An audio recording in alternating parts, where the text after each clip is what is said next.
What is up, people of YouTube? I'm your host Vernon. This is Floyd Lamb. Let's fish that.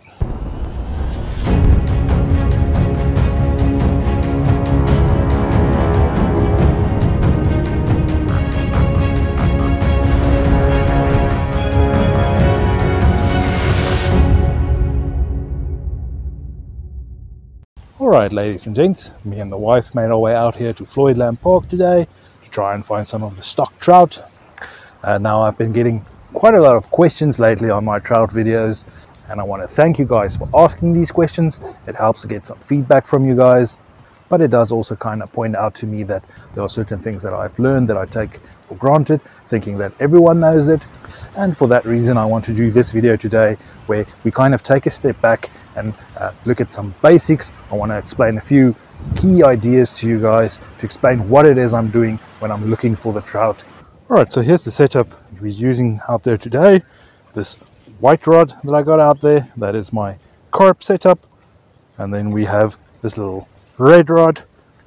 This is a Bass Pro Shop special. On this one we're using some power baits for the trout.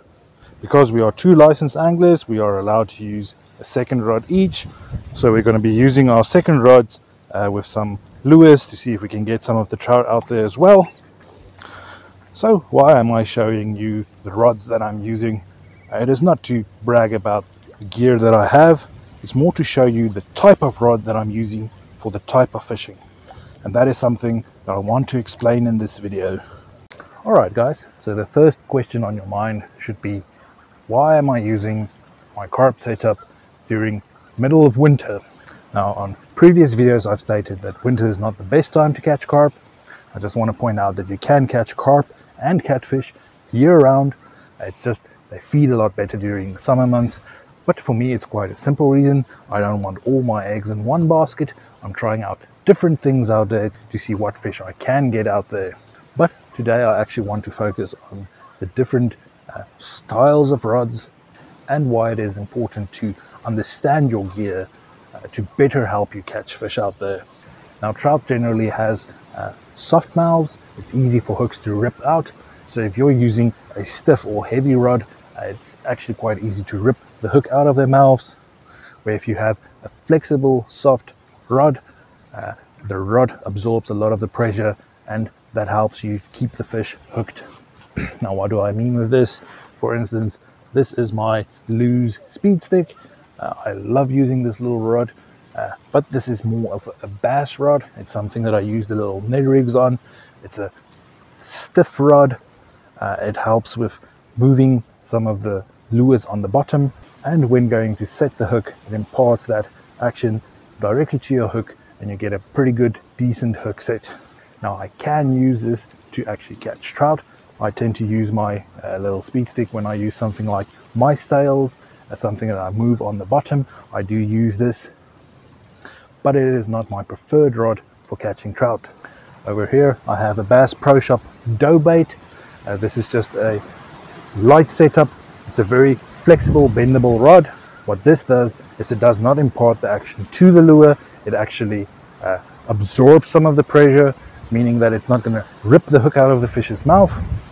And this is a sensitive rod, so you can actually feel, when using something like a spinner, you can actually feel the blade spinning in the water a lot better than you can with the other one. Now, why do I prefer using these two rods over something like my ugly stick? Quite simple, these are light rods. You can cast out light setups a lot further using these rods, and that is something very important when it comes to trout fishing. On the Carp setup, I have something like 20-pound test line. Because we're planning on catching big fish, you need something you can fight the fish with. But these little stock trout, you're not going to catch a 2-pounder out there. Therefore, it is best to go as light as possible with your gear. I would suggest using something in the range of 2 pounds to 4 pounds, leaning more towards the 2-pound side. Not only are the fish not going to be able to see that type of line, but it is very important to understand the way that trout feed. Now, I've seen this when using little flies. The trout grabs it. If they feel something's wrong, they immediately spit it out. Sometimes even before you can try and set the hook, they already spit it out. And it's the same with using something like power baits. They grab it. If they feel the line or they feel there's a big lead weight pulling on them, they immediately spit out the baits.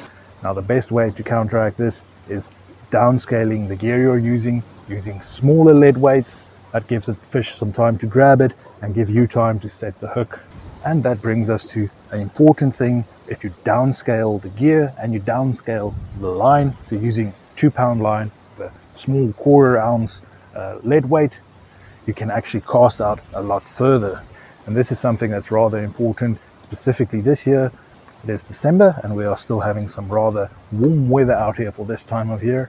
That makes it easier for us to be out here, but it does impact the fish, and you can see it in the way the trout are behaving. They're not up shallow, they immediately head into the deeper parts of the pond, and in many of these ponds that means you need to cast out rather deep to reach them. That is why it's better to scale down your gear. Alright, so I just wanted to explain how important the gear is that you are selecting when targeting specific fish, but I do think that's enough talking. I think let's get to some fishing. Alright guys, I think we have a carp on.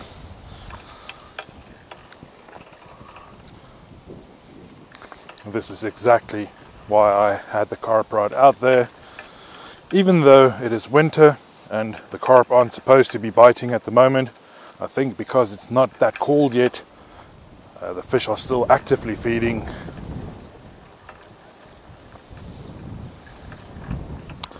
I mean, it's already December, we don't even have snow on the mountains yet. It's a lot warmer this time of year than it should be.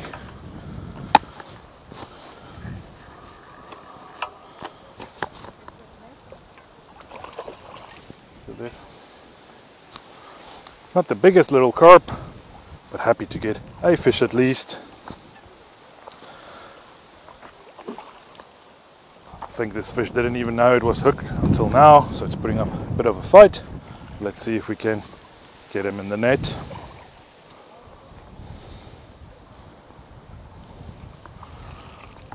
And there we go, fish landed.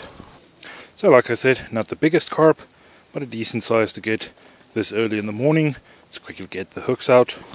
Alright, so there we have our little carp for today. Let's get this guy back into the water. Alright, so we're going to get a quick release on this carp. Don't want him to be out of the water too long. And there he goes. Alright guys, got a second little carp. The wife is manning this rod at the moment, so she's bringing in the carp. During winter, catching 1 carp a day, that's kind of what you expect. These fish, their metabolism slow down in the cold, they don't feed as much, so getting a second carp means that the carp are still feeding. Clearly the water temperatures aren't that cold yet, especially if the carp are still feeding this good. That means the water is rather warm and our trout will be heading into deeper waters to try and find some cooler water. Let's see if we can get this bit bigger carp into the net.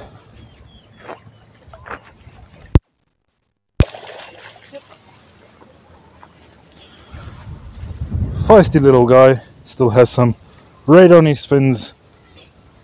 They haven't gone all pale yet for winter.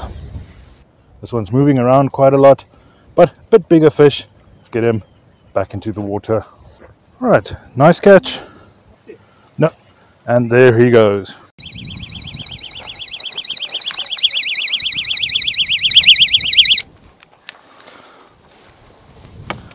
Alright guys, we seem to have another carp on.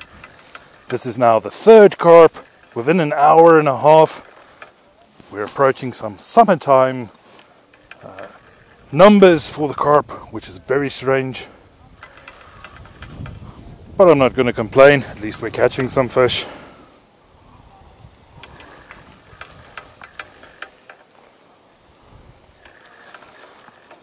These fish seem to not know they're hooked.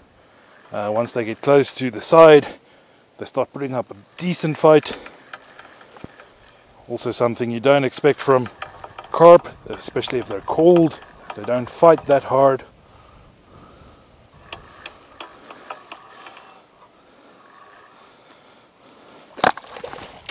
Oh, and there my line snapped.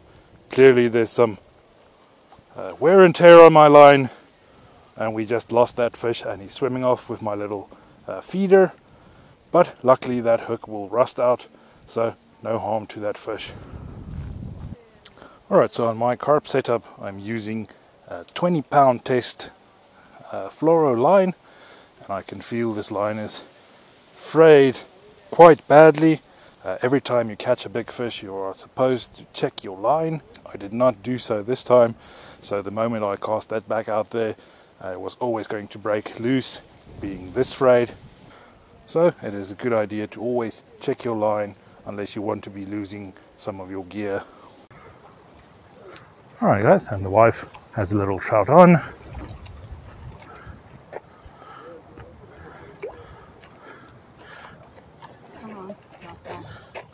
Got the little trout in the net. Wife is quickly gonna wet her hands.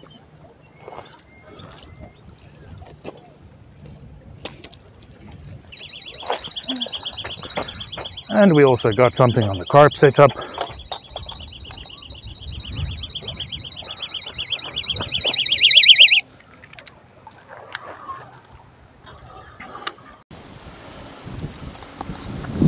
Alright, so the wife has a little trout, quickly gonna release him.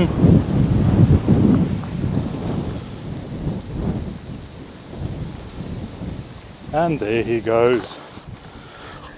And of course, when it rains it pours. Also have a carp on, so let's quickly bring him in.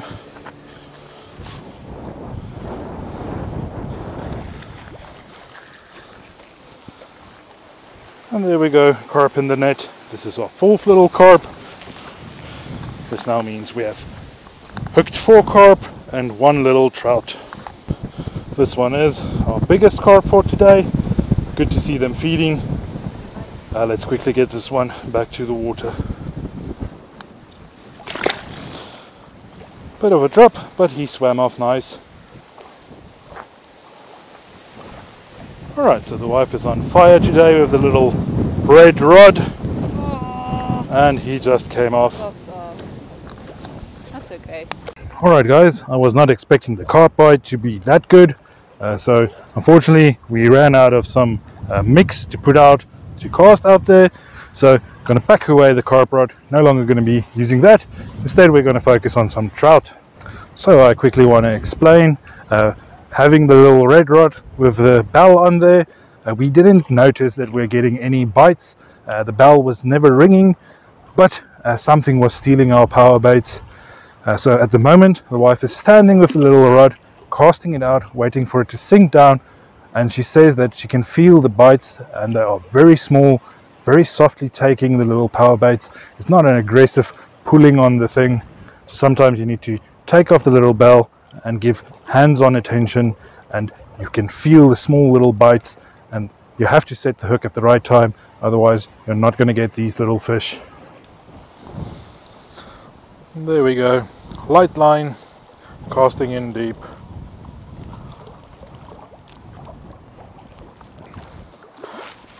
And we get our little trout.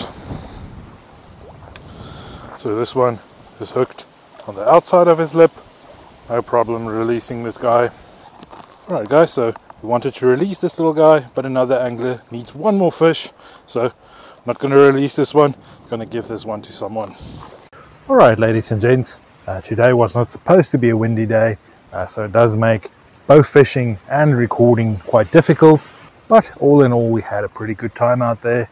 We caught a couple of carp and we caught a couple of trout. But that was kind of the point in this video, to show that you always need to be able to adapt. Try your power baits. If it's not working, try changing the way you present your power baits. If you're still not getting any fish, try some inline spinners or maybe some mice tails. Also note that the type of gear you're using is rather important. So don't just think about throwing out the baits, but also think about why you're throwing out the baits and what you're throwing out the baits.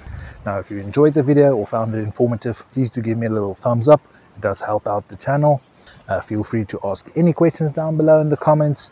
If you've not yet subscribed to the channel, consider doing so, joining my community. Alright, but thank you for following us on this trip, and thank you for watching, and like always, we'll see you next time.